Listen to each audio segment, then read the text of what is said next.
Welcome back, sweet dreamers, to The Adventures of Peter Pan by Pumpkin Stories. In this series, we will read through the whole book by James Matthew Barrie. Now, relax and get ready to dive back into Neverland. Chapter 2: The Shadow. Mrs. Darling screamed, and as if in answer to a bell, the door opened, and Nana entered, returned from her evening out. She growled and sprang at the boy, who leapt lightly through the window. Again Mrs. Darling screamed, this time in distress for him, for she thought he was killed. And she ran down into the street to look for his little body, but it was not there. And she looked up, and in the black night she could see nothing but what she thought was a shooting star. She returned to the nursery and found Nana with something in her mouth, which proved to be the boy's shadow. As he leapt at the window, Nana had closed it quickly, too late to catch him, but his shadow had not had time to get out. Slam went to the window and snapped it off. You may be sure Mrs. Darling examined the shadow carefully, but it was quite the ordinary kind. Nana had no doubt of what was the best thing to do with this shadow. She hung it out at the window, meaning he is sure to come back for it. Let us put it where he can get it easily without disturbing the children.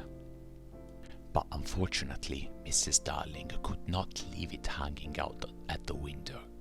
It looked so like the washing, and lowered the whole tone of the house. She thought of showing it to Mr. Darling, but he was totting up winter greatcoats for John and Michael, with a wet towel around his head to keep his brain clear, and it seemed a shame to trouble him. Besides, she knew exactly what he would say. It all comes of having a dog for a nurse. She decided to roll the shadow up and put it away carefully in a drawer until a fitting opportunity came for telling her husband. Ah, me. The opportunity came a week later, on that never-to-be-forgotten Friday. Of course it was a Friday. I ought to have been specially careful on a Friday, she used to say afterwards to her husband, while perhaps Nana was on the other side of her, holding her hand.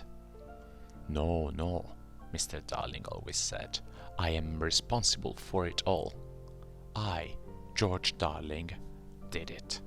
Mea culpa, mea culpa. He had had a classic education. They sat thus night after night, recalling that fatal Friday, till every detail of it was stamped on their brains and came through on the other side like the faces on a bad coinage. If only I had not accepted that invitation to dine at 27, Mrs. Darling said. If only I had not poured my medicine into Nana's bowl, said Mr. Darling.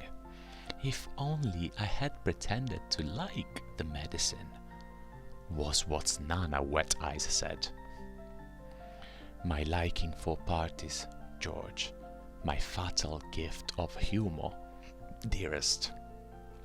My touchiness about trifles, dear master and mistress. The one or more of them would break down altogether. Nana had the thought, it's true, they ought not to have had a dog for a nurse. Many a time it was Mr. Darling who put the handkerchief to Nana's eyes. That fiend, Mr. Darling would cry, and Nana's bark was the echo of it. But Mrs. Darling never upbraided Peter. There was something in the right-hand corner of her mouth that wanted her not to call Peter names. They would sit there in the empty nursery, recalling fondly every smallest detail of that dreadful evening. It had begun so uneventfully, so precisely like 100 other evenings, with Nana putting on the water for Michael's bath and carrying him to it on her back. "I won't go to bed," he had shouted, like one who still believed that he had the last word on the subject. I won't, Nana, it's only 6 o'clock yet." Oh dear, I shan't love you any more, Nana. I tell you, I won't be bathed, I won't. Then Mrs. Darling had come in, wearing her white evening gown. She had dressed early because Wendy so loved to see her in her evening gown, with the necklace George had given her. She was wearing Wendy's bracelet on her arm. She had asked for the loan of it. Wendy loved to lend her bracelet to her mother. She had found her 2 older children playing at being herself and father on the occasion of Wendy's birth, and John was saying, "I am happy to inform you, Mrs. Darling, that you are now a mother," in just such a tone as Mr. Darling himself may have used on the real occasion. Wendy had danced with joy, just as the real Mrs. Darling would have done. Then John was born, with the extra pomp that he conceived due to the birth of a male, and Michael came from his bath to ask to be born also. But John said brutally that they did not want any more. Michael had nearly cried. "Nobody wants me," he said, and of course the lady in the evening dress could not stand that. "I do," she said. "I so want a 3rd child." "Boy or girl?" asked Michael, not too hopefully. "Boy." Then he had leapt into her arms, such a little thing of Mr. and Mrs. Darling and Nana to recall now, but not so little if that was to be Michael's last night in the nursery. They go on with their recollections. "It was then that I rushed in like a tornado, wasn't it?" Mr. Darling would say, scorning himself. And indeed, he had been like a tornado. Perhaps there was some excuse for him. He, too, had been dressing for the party, and all had gone well with him until he came to his tie. It is an astounding thing to have to tell, but this man, though he knew about stocks and shares, had no really mastery of his tie. Sometimes the thing yielded to him without a contest, but there were occasions when it would have been better for the house if he had swollen his pride and used a made-up tie. This was such an occasion. He came rushing into the nursery with the crumpled little brute of a tie in his hand. "Why, what is the matter, father dear?" "Matter!" he yelled. He really yelled. "This tie, it will not tie." He became dangerously sarcastic.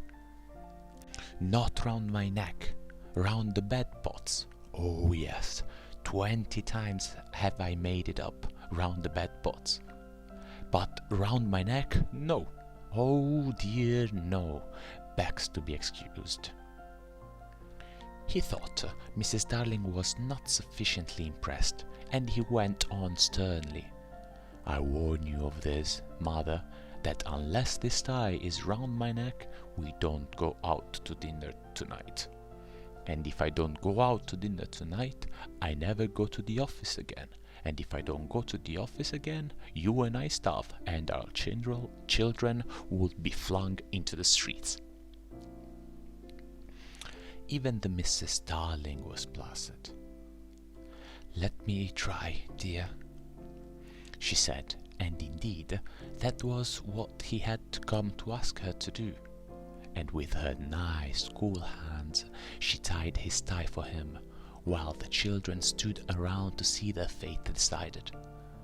Some men would have resented her being able to do it so easily, but Mr. Darling had far too fine a nature for that. He thanked her carelessly, at once forgot his rage, and in another moment was dancing round the room with Michael on his back. "How wildly we romped," said Mr. Darling now, recalling it. "Our last romp," Mr. Darling groaned. "Oh, George, do you remember Michael suddenly said to me, 'How did you get to know me, mother?' Oh, I remember. They were rather sweet, don't you think, George? And they were ours. Ours! And now they're gone." Hope you enjoyed this part. See you all on the next one. And until then, good night and sweet dreams by Pumpkin Stories.